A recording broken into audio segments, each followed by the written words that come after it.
Tranquilo, chicos, no se preocupen. El que acá así, sinceramente, sí. ¿Vieron lo que es una recesión que nos va a negar, que no conocen eso? Hoy ya no se Va a ser una pavada. sí, pero puede la presión de la pinta y un cero cabo. Bueno, bien, vamos a hacer a continuar con el módulo de fluidos. Hoy, última clase. No va a ser una clase tan larga, vamos a repasar conceptos varios que ya vimos durante los módulos anteriores. Pero bueno, dentro de esto vamos a hablar de la fluidoterapia restrictiva y liberal, o vamos a intentar enmarcar lo que es una terapia fluido-liberal y después hablar brevemente de la fluidoterapia guiada por objetivos. ¿Bien? Entre los objetivos de la clase va a ser, como dije recién, definir fluidoterapia restrictiva y liberal, repasar los objetivos terapéuticos de la fluidoterapia, desarrollar el modelo Rose, bien, y definir y desarrollar la fluidoterapia guiada por objetivos. Bien, y en realidad la pregunta abierta es, ¿por qué nos importa tanto la fluidoterapia a nosotros como anestesiólogos? Bien, o en realidad, ¿por qué se empezó a estudiar tanto en las últimas 2 décadas lo que es la fluidoterapia? Una respuesta. ¿Alguien quiere acotar algo? Los que tenía un impacto en el amor y mortalidad presente. Dentro de eso sí. ¿Por qué usamos fluidos todos los días nosotros? Obviamente, en muchos rasgos para una situación de reanimación y otras para mantenimiento, para pérdidas. Tendría family Además de eso, para el resto. Ahora no. y en una situación de reanimación, por ejemplo, ¿qué buscamos con el aporte de fluidos? Como de la presión. Aumentar el volumen sistólico. Bien, como fin, básicamente es perfundir a los tejidos, bien, y Y quizás se mejor, o por lo menos se le dio mucho más implicancia ahora en las últimas 2 décadas por el hecho de también ir descubriendo cosas de la microcirculación, etcétera. muy bien. Toda la bibliografía abarca sobre estos temas, ¿sí? Entonces, a lo que yo respondo y encontré en común en la mayoría de los artículos y revisiones, el objetivo principal es mantener una perfusión tisular y oxigenación adecuada, ¿sí? Si bien en muchos casos solamente con el mantenimiento, no que no queremos lograr este objetivo, sino solamente mantener lo que es el balance hidroelectrolítico, bien, buscamos esto en situaciones de resucitación, por ejemplo, ¿bien? ¿Y cuál es el impacto sistémico de esta fluidoterapia? Bien, de cierta manera puede afectar positivamente y negativamente tanto la función vascular, renal, pulmonar y gastrointestinal, ¿sí? La prevalencia, en cuanto que se vio en la mayoría de estudios, que casi toda nuestra práctica anestesiológica va a requerir de infusión de fluidos intravenosos, tanto lo que se llama por deslizamiento, que es lo que dijeron ustedes, como pasar medicación con fluidos, ¿bien? O en una situación de reanimación. Riesgo de errores, bueno, contribuye al 10 al 15% de las complicaciones postoperatorias, se vio así. Bien, hablar brevemente de lo que son las indicaciones de los fluidos, bien. Eh, Se vio que tenemos que tomar a los fluidos como un fármaco más, bien. Entonces, tenemos que al momento de dar estos fluidos, elegir el tipo de fluido, por qué vamos a elegir cristaloides o opioides y por qué vamos a elegir una solución balanceada o no balanceada. Bien, el ratio de estos fluidos, elegir la dosis a la que le vamos a dar, con qué objetivo la queremos dar, si queremos ver un cambio macro hemodinámico. Hoy, bueno, obviamente que no lo vamos a ver en vivo, como el aumento de la presión media o la disminución de la frecuencia cardíaca, pero también mejorar la microcirculación y podemos tener ciertos parámetros límites, como puede ser la PDC, que es un parámetro estático, o la BS o el índice de agua pulmonar extravascular. ¿Bien? Entonces, como dije recién, debe ir dirigida a un objetivo terapéutico y dentro de ellos está la reanimación, la reposición y el mantenimiento. ¿Bien? Este es un artículo que nada, habla de parámetros hemodinámicos guiados por fluidoterapia y lo cual deja una conclusión, si bien habla de 3 tipos de pacientes que podemos tener en quirófano, dentro que casi el 50% van a ser respondedores a volumen, después vamos a tener un porcentaje que no va a ser responder a volumen, y después vamos a tener otro porcentaje bien más mínimo que va a responder a volumen, pero no tiene indicado la fluidoterapia, ¿sí? haciendo repaso de lo que es un concepto que ya vimos en varios módulos, la curva de Frank Starling, en el eje de las X, puta, la precarga, bien, el eje de las Y, el volumen sistólico, y dentro de la curva vamos a encontrar la contractilidad, bien, del miocardiocito, y sobre todo el complejo filamento de actina miosina. Bien, dentro de lo que es la parte derecha de la curva, podemos hablar de que va a tener una precarga alta, el paciente va a estar casi en su máximo volumen sistólico, por lo tanto, no convendría en este punto de la curva, lo que llaman la curva plana o flat, pasar volumen a este paciente porque tendríamos efectos adversos, ¿sí?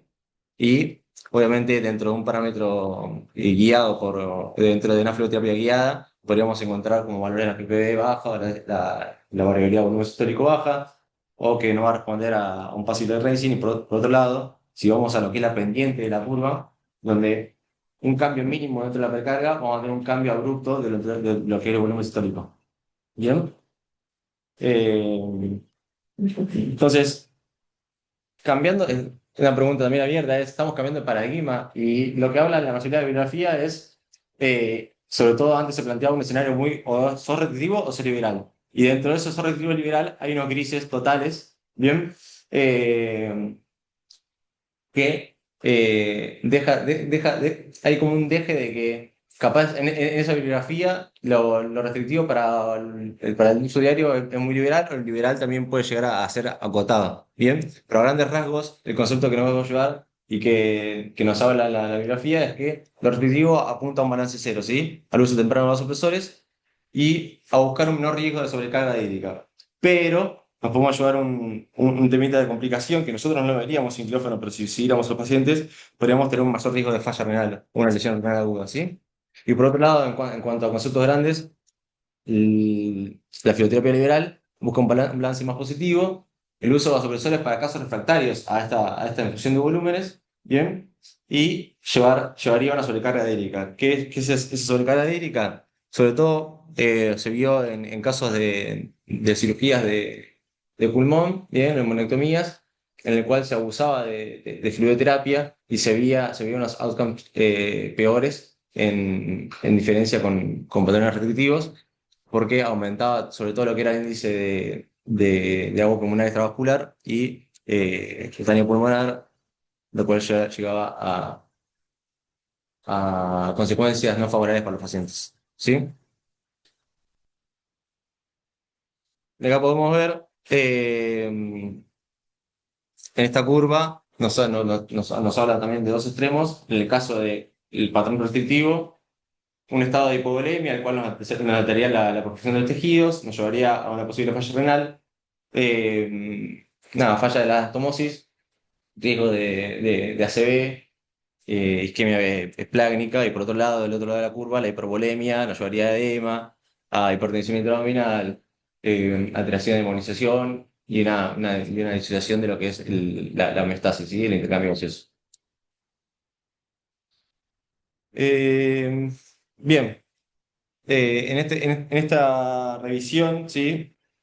Se plantea la fluoterapia restrictiva versus la liberal en las cirugías de abdomen mayor, ¿sí? Bien, es un ensayo clínico internacional utilizado y pragmático, el cual se basa en el relief, es el relief básicamente. Hay una población de adultos de 3.000, bien, y con riesgo elevado de complicaciones sometidos a cirugía abdominal mayor. La intervención se compara básicamente una fluoterapia restrictiva con un balance cero y menor volumen administrado y una liberal, ¿bien? Con un régimen de volumen mayor. Y se evalúa lo que es el periodo de intervención interoperatoria y las 24 horas posteriores. La variable principal se buscaba la supervivencia al año, y dentro de las variables secundarias la lesión renal aguda, reemplazo renal, infecciones quirúrgicas, sepsis y muerte. ¿Bien? Dentro del volumen administrado en total entre la cirugía y el postoperatorio, 24 horas, se vio que el grupo restrictivo, la mediana era entre 3,5 a 4 litros, y el grupo liberal, una mediana de 6 litros, básicamente. Se vio que en la supervivencia, básicamente la diferencia es no significativa, hablaba de restrictivo de un 89, un 81% versus un 83%, pero sí marcaba una gran diferencia en lo que era la lesión renal aguda. El restrictivo casi era un 9% versus un 5% del liberal. Bien. En cuanto a las conclusiones, se llegaron que una estrategia restrictiva de fluidos no mejoró la supervivencia libre de capacidad comparada con la estrategia liberal, sin embargo, aumentó el riesgo de lesión renal aguda. Por lo tanto, el uso moderado de fluidos, un régimen liberal no excesivo, podría ser más seguro que una estrategia efectivamente restrictiva. ¿Sí? Con respecto a eso, no sé si a usted le pasó bueno, pasó a la discusión muchísimo alguna vez, termina pasando mucho más líquido que pasás habitualmente, exacto, ¿no? Siempre, siempre, 100%. Y eso porque nosotros estamos acostumbrados a ser muy restrictivos. ¿No? A veces, cuando vos trabajás, ¿no? Inclusive cuando cuando estás haciendo empírico, a veces vas a tener más líquidos, es una barbaridad. Sí, sí, siempre, siempre tenemos más líquido. Como se basa en la BBS, que es un cambio confiable, se sabe correctamente. Entonces, yo no extrañaría que no tendría alguien como se licenciado en directivo, con examen de familia, no, digo que no, lo que va coherente.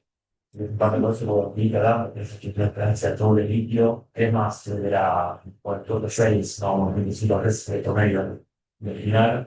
Eso, esa diferencia se va a acabar en el líquido de presión, la vas a conocer como subjetivo, eso te va a provocar fase de presión aparente y puede ser regional. Cuando pueda salir sumado a eso, que uno tiene que compensarlo falta de gasto con más Como subjetivo sentido. para su verdad. Así que bueno, nada, me parece que llevarse eso, no como algo dogmático, que hay que desarrollar objetivos, sino que tal vez seamos demasiado efectivos nosotros, ¿sabes? Bueno, acá tenemos otra revisión, el cual nos habla del periodo perioperatorio de la fisioterapia en cirugías mayores. Bien. Dentro de esto, acercando esto que resumí brevemente acá, en esta review nos habla de que se debe incentivar en el preoperatorio bien a los pacientes a ingerir líquidos claros antes de 2 horas. Si bien nosotros a veces dejamos muy en la, como yo creo que no incentivamos tanto a los pacientes a que ingresen a quirófano hidratados como deberíamos, y se vio en los outcomes de las cirugías, sobre todo con el protocolo ERAS de cirugía de cirugías mayores y abdominales, que hay una diferencia en cuanto, si nosotros incentivamos a los pacientes a tomar líquidos, tratados antes de la cirugía como estrictamente, a los pacientes que no consumen ni comida ni líquidos por 12 horas. ¿Sí? Bien, en este caso, plantea dos escenarios de vuelta, un restrictivo versus un liberal, y plantea básicamente lo mismo, a una misma conclusión, donde la fluidoterapia demasiado restrictiva puede causar daño renal, y, bueno, y por otro lado, la recomendación actual es una estrategia moderadamente liberal, como dije antes, buscando un balance positivo de 1 a 2 litros al final de la cirugía. Bien, y ya habla de otro concepto que es la terapia guiada por objetivos. Bien, y básicamente consiste en optimizar individualmente el volumen intravascular y el volumen sistólico usando monitoreo avanzado. ¿Sí? Si bien no podemos, o por lo menos acá no podemos utilizar monitoreo avanzado en todas las cirugías, igual tampoco el protocolo de la avala, si en ciertas circunstancias, sobre todo cuando hay mayor riesgo de sangrado y una cirugía de alta complejidad lo avala, se vio que mejora los resultados ampliamente. ¿Sí? Y se basa en los ensayos Optimize, Teodora e Impress. Bien. Después podemos saltar a otro escenario, el escenario de sepsis y crioterapia. Esto en realidad es una revisión, es un estudio randomizado en el cual se basan revisiones de múltiples estudios de sepsis y crioterapia, y lo cual nos llega a una introducción donde dice que la sepsis se ha basado, o sea, el tratamiento de shock séptico se basó estrictamente en resucitación con grandes volúmenes, ¿sí? En las primeras horas. Pero deja como la impresión de que hay una incertidumbre total porque muchos de estos ensayos previos que se hicieron hablan de una fluidoterapia muy liberal y poco del restrictivo. Entonces, plantea esta situación, un escenario en donde a los liberales se le administren de 4 a 6 litros en 6 horas y a los restrictivos menos 3 litros iniciales y el uso más precoz de vasopresores. Y plantean un estudio que sigue en curso, básicamente. Se ingresan pacientes adultos con sepsis, bien, hipotensión, se administra una dosis o sea, un litro de cristaloides y se evalúa esto, ¿bien? Y se evalúa si persiste con hipotensión. Y acá los separan, los randomizan y los separan en el grupo restrictivo y en el grupo liberal, ¿bien?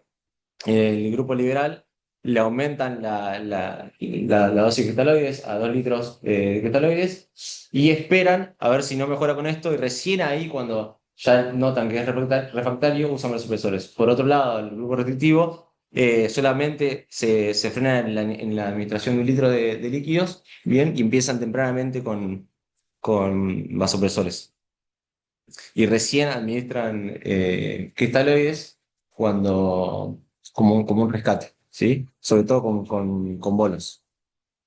Eh, La verdad es que trae eso de todo.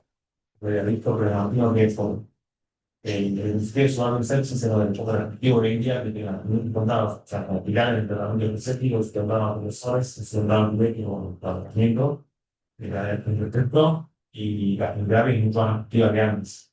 Tenemos que estudiar una evidencia de poquísimo. sí, Creo que a partir de esto sale el fundamento de estudios, ¿no? Un poco integrantes y un poco de concepto más viejo de las guías previas para el sector, pero ahora que se sugiere un poco más restrictivo con los nuevos profesores. Igual tiene más un sentido fisiológico, diciendo el user. sí, la mayoría de los enfoques liberales están basados en lo que es un estudio de Rivers que hizo a principios de la década, básicamente en el 2001, que agarraba pacientes, no, se separaban 400 pacientes básicamente, a partir de lo que era el SOFA y aumentaba, o sea, a un grupo de pacientes le daban un alto volumen de casi entre 6 a 8 litros y al otro disminuían como le hacían la terapia estándar de 4 litros y se vio que en un principio había menos mortalidad, pero bueno, había ciertas consecuencias, sobre todo pulmonares, que no eran positivas para el paciente.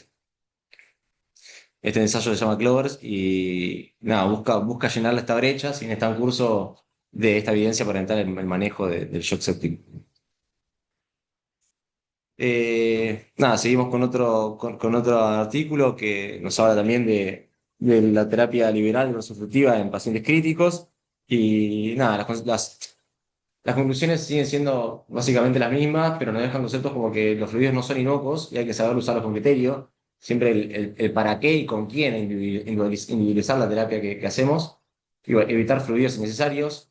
Y después se empezó a hablar, sobre todo con el modelo Rose, después de una reanimación inicial, habría que sacar el exceso que tiene el paciente. ¿Bien? Dando pie al modelo Rose. El modelo Rose es una estrategia que nos permite a nosotros, en el momento de pacientes, sobre todo con un shock séptico temprano, cuando hay una hipovolemia relativa y en shock hipovolémico por hemorragia, plantear un escenario de resucitación, el cual es la R, la O de optimización, la S de estabilización y la E de evacuación. ¿Sí? En la fase de resucitación, que son los primeros minutos, el objetivo es restaurar la perfusión tisular, ¿bien? Y corregir el shock. Se utilizan sobre todo bolos rápidos de fluidos de 3 a 4 mililitros kilo, o lo que dice ahí abajo, que son 30 mililitros kilo en 1 hora, ¿sí? Básicamente se llegaría al mismo resultado. Y a menudo junto con vasopresores. Y se enfatiza el abordaje individualizado más que aplicar ciegamente protocolos como 30 mililitros kilo hora para todos, ¿sí? Eh, por otra parte, al continuar con una escala de tiempo, que la tenemos en el eje de las X, pasamos a lo que es la optimización, la fase de la optimización. En el paciente en este estadio ya no está en un shock evidente, pero puede persistir inestabilidad hemodinámica, y en este caso deberíamos usar monitoreo avanzado y analizar desafío por fluidos, ¿sí? Y se recomienda el método Troll, que es el tipo bueno, de fluido que vamos a utilizar, la velocidad, el objetivo y los parámetros límites que deberíamos seguir. ¿Sí? Y por otra parte, deberíamos ya buscar indicadores de perfusión, como el lactato, el tiempo de llenado capilar, filtración de moteado, saturación en el central, etcétera, todos conceptos que ya fuimos viendo a lo largo del año. ¿Sí? En el tercer estadio nos habla de la estabilización, que ya esto en la escala de tiempo nos habla de días. ¿Sí? El paciente ya se encuentra estable. eh, y, y el objetivo es mantener un equilibrio hídrico, ¿sí? Y reemplazar las pérdidas.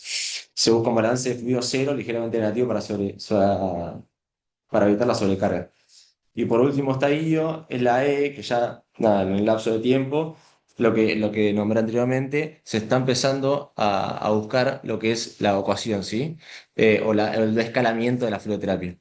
Y el objetivo básicamente es eliminar el exceso de líquido acumulado durante la fase anterior de resucitación y la estabilización. ¿Y cuáles son los métodos?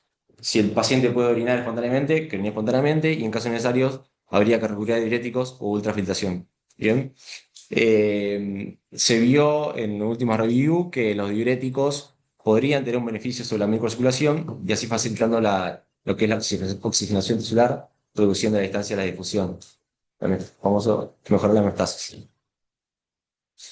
Bien. Eh, Vamos a pasar a hablar de lo que es la fluidoterapia guiada por objetivos, ya que me fui dando pie a esto.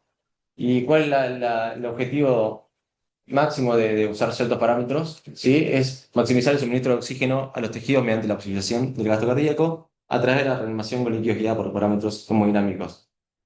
Bien sabemos que en los parámetros estáticos, como la presión venosa y la presión venosa, la presión arterial media, nos van a dar una especie como nosotros podríamos interpretar ciertas variaciones, pero no es un parámetro dinámico como sí lo puede ser la PPO o la BS que ya fuimos viendo, ¿sí? También el índice de la variabilidad protimográfica y lo que es la variabilidad de volumen aórtico, ¿sí? Que eso deberíamos ver con eco, con el transesofágico. Eh, Bien, y otra vez volvemos a lo que es lo que más utilizamos nosotros en quirófano, en ciertas cirugías, ¿sí? Son los parámetros dinámicos, como la DBS o la BBP, y el fundamento de estos parámetros va a ser la interacción corazón-pulmón, ¿sí? Sobre todo, lo que nos va a permitir esta interacción corazón-pulmón es interpretar que, si bien recordamos que en una clase que no me acuerdo si la dio Ana, lo que generaba que el paciente entre en ventilación con presión positiva, si recuerdan, bajarían en un momento lo que sería la precarga del ventrículo derecho, aumentaría la poscarga, lo cual afectaría lo que sería la precarga del ventrículo izquierdo y así sucesivamente. En estos casos, cuando tenemos en realidad cuando tenemos afectación de esta precarga del ventrículo derecho que afecte también al ventrículo izquierdo, bien, esto veríamos en el lado izquierdo de la curva de Frank-Starling una variación mucho mayor de esta variabilidad de presión de pulso o la variabilidad sistólica. Bien, y esto nos indicaría que el paciente sería responder a fluidos. ¿Sí? ¿Recuerdan el valor? Marce, ¿recordás el valor de la PPE o de la BS? José, 2, 3, 5, la BBS, Bien, si la PPE o la BS nos daría mayor a 12 13%. Parece que grita. ¿Cómo? Nariz. Sí, eso es lo posterior. Si está mayor a eso, nos indicaría que sería responder a volumen, después hay una zona gris en la cual se encuentra entre 9 y 13, ¿sí? Que deberíamos evaluar si es beneficioso el aporte de fluidos y si se encuentra por menor a ese rango, ya ni deberíamos pasarle fluidos, ¿sí? Otra de las pruebas que podemos generar, que podemos hacer es la Passive Leg Racing, bien, eh, que recuerdan cuánto debería variar para nosotros interpretar que es positivo. Más de un 20%. Sí, la biografía habla de un 10 a 15%, si hay variabilidad, sería positivo, ¿sí? Hacia superior, ¿no? Aumentando el volumen, sí, las históricas.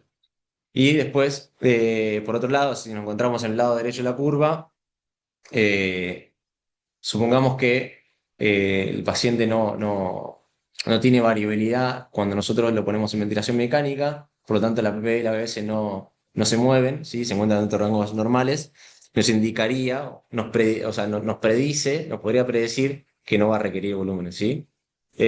Acá nada, es un breve gráfico de lo que es este artículo, en el cual acá nos habla de la variabilidad de la presión de pulso, ¿sí? Y podríamos ver también el índice de la curva de pretimografía, ¿sí? Bueno, y pasando a eso, ¿se acuerdan los limitantes que nosotros tendríamos en el momento de nosotros utilizar la BBS y la PP? Sí, que el paciente tiene que estar ventilado, no tiene que tener una presión media mayor a 5, no tiene que estar ventilado. Espontánea, para acceder, fin, todo está bien. Bien. Ya sos eliminando, pero sí. Pero bien correcto. ¿Y por qué creen que la espontánea es una limitante? Que los modelos fueron entregados con gente que estaba vacilada.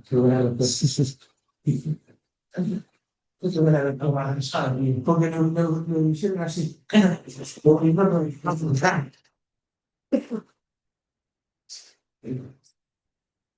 Bueno, nada, la verdad, sí. Las justificaciones básicamente porque nosotros en nuestra ventilación mecánica, finalmente no estamos en ventilación positiva, ¿sí? Claro, está Y por lo tanto, cada ventilación nuestra es variable, o sea, no siempre ventilamos igual.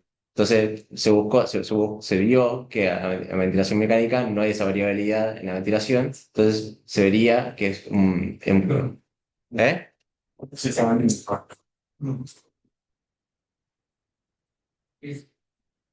bueno, son las iguales. A veces son de 300 o de 50, son iguales, más que Por eso no puedes crear un modelo base a distintas variables. Todos tienen que estar ventilados. claro, tal cual. No es que no hay que esa no necesitan las distintas. Es que para que esto sea confiable, todas las ventilaciones tienen que ser igual. También la arritmia del paciente es un problema. Que si cada latido es diferente, entonces le da lo mismo. No, le daría nada al paciente ya. Viene un desafío, sí, de la mecánica. Muy bien. Recuerden que el BT se fija generalmente dice de 8 kilos o 10 según Por eso las limitantes son las cosas que tal vez la razón, ¿no? Que para la relación de la prima de la aplicación, hay cardíacos por el diferentes o que alteren la compliance de la caja torácica, la red a transmisión de presiones. Son los tres serían improvisados. Muy bien, como la fueron nombrando, las limitantes de la BSLVP va a ser la frecuencia cardíaca, una baja frecuencia cardíaca, o la variación del RR, bien. Eh, un latido irregular, como puede ser una arritmia, ¿sí? La ventilación mecánica con bajos volúmenes, ¿sí? ¿Cuál era el indicado, Marce? ¿Qué volumen deberíamos manejar? 8 mililitros, fin. Muy bien. El aumento de la presión abdominal, por ejemplo, cuando ponemos a un paciente en neopolitoneo, tórax abierto, ¿sí? Y la ventilación espontánea, bien, como ya dijimos. Bien, y a qué conclusiones llegué o llega mucha bibliografía, es que estamos en vías de buscar un enfoque equilibrado, claramente, que deberíamos individualizar a cada paciente y que, si bien no hacerlo un estandarte para cada cirugía, tener un monitoreo dinámico, sí para ciertos casos va a ser mucho más beneficioso para el paciente tener un monitoreo dinámico. ¿Sí? Eh, Nada, le dejo la biografía. Segundo, no se debe tengo que ya, digo, pero es un claro pílula. ¿Cuál es la evidencia? La evidencia, realmente no hay nada que note que hay diferencia de monocanidad. Los digo, tenían la evidencia más fuerte, no mucho a la hora de la actividad